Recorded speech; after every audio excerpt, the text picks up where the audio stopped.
আপনাদের অনেকের কপালে হয়তো সামনে অনেক টাকা আছে, আবার কারো কারোর জন্য জীবন হয়তো অনেক বড় বড় চ্যালেঞ্জ অপেক্ষা করছে, আল্লাহ জানেন। কারো কারো জীবন হয়তো অনেক সুখ অপেক্ষা করছে, আল্লাহ জানেন, আমরা জানি না। কিন্তু একটা বিষয় আমরা সবাই জানি, সবারই সময় রয়েছে। কারো হয়তো কয়েক সেকেন্ড, কারো হয়তো কয়েক বছর, কারো হয়তো কয়েক দশক সময় হাতে আছে। কিন্তু একটা ব্যাপারে আমরা নিশ্চিত যে আমাদের সবারই হাতে সময় আছে।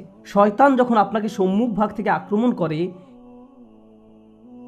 সে চায় আপনি যেন আপনার সময়কে কোনো মর্যাদা না দেন। সে চায় ভালো কাজ করার সময় আসলে আপনি যেন এভাবে ভাবেন যে আরে ভাই, আমার হাতে এখন অনেক সময় আছে, ভালো কাজ করার জন্য এত তাড়াহুড়ার কি আছে। কিন্তু যদি প্রবৃত্তির কোনো কামনা চরিতার্থ করতে হয়, তাহলে সাথে সাথে করতে হবে।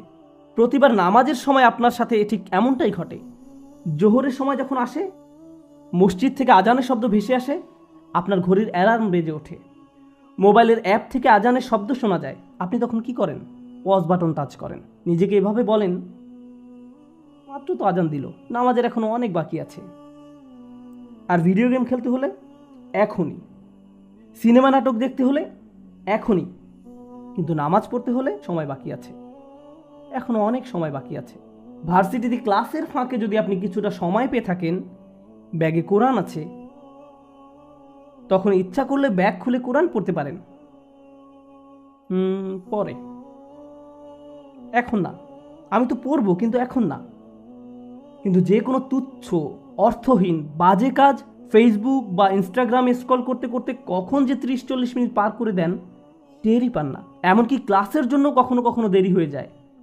অর্থহীন কাজের জন্য ঠিকই সময় বের করে নিলেন, এর কারণ হলো শয়তান চায় আপনি যেন আপনার সময়কে কোনো মূল্য না দেন।